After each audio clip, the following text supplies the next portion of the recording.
بسم اللہ الرحمن الرحیم۔ السلام علیکم ورحمۃ اللہ وبرکاتہ۔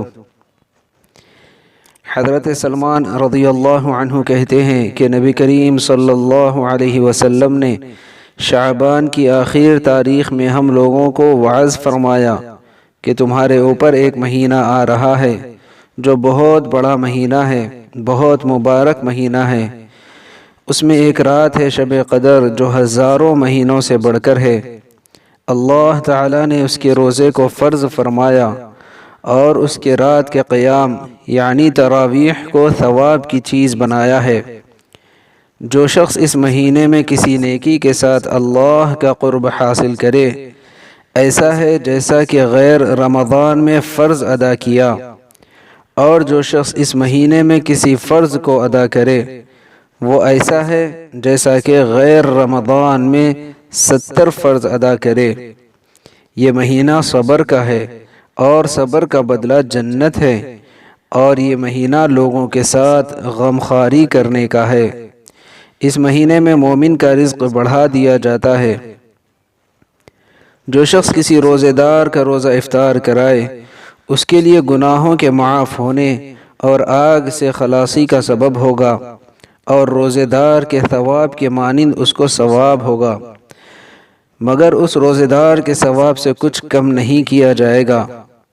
صحابہ رضی اللہ عنہم اجمعین نے عرض کیا کہ یا رسول اللہ، ہم میں سے ہر شخص تو اتنی وسعت نہیں رکھتا کہ روزے دار کو افطار کرائے۔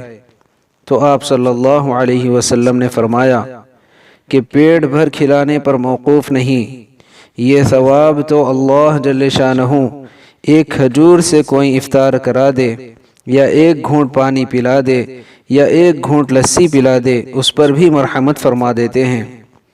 یہ ایسا مہینہ ہے کہ اس کا پہلا حصہ اللہ کی رحمت ہے، اور درمیانی حصہ مغفرت ہے، اور آخری حصہ آگ سے آزادی ہے۔ جو شخص اس مہینے میں ہلکا کرے اپنے غلام اور خادم کے بوجھ کو، اللہ جل شانہ اس کی مغفرت فرماتے ہیں۔ اور 4 چیزوں کی اس میں کثرت رکھا کرو، جن میں سے 2 چیزیں اللہ تعالیٰ کی رضا کے واسطے، اور 2 چیزیں ایسی ہے کہ جن سے تمہیں چارہ کار نہیں۔ پہلی 2 چیزیں جن سے تم اپنے رب کو راضی کرو وہ کلمہ طیبہ اور استغفار کی کثرت ہے، اور دوسری 2 چیزیں یہ ہے کہ جنت کی طلب کرو اور آگ سے پناہ مانگو۔ جو شخص کسی روزے دار کو پانی پلائے، اللہ جل شانہ قیامت کے دن میرے حوض سے اس کو ایسا پانی پلائیں گے جس کے بعد جنت میں داخل ہونے تک پیاس نہیں لگے گی۔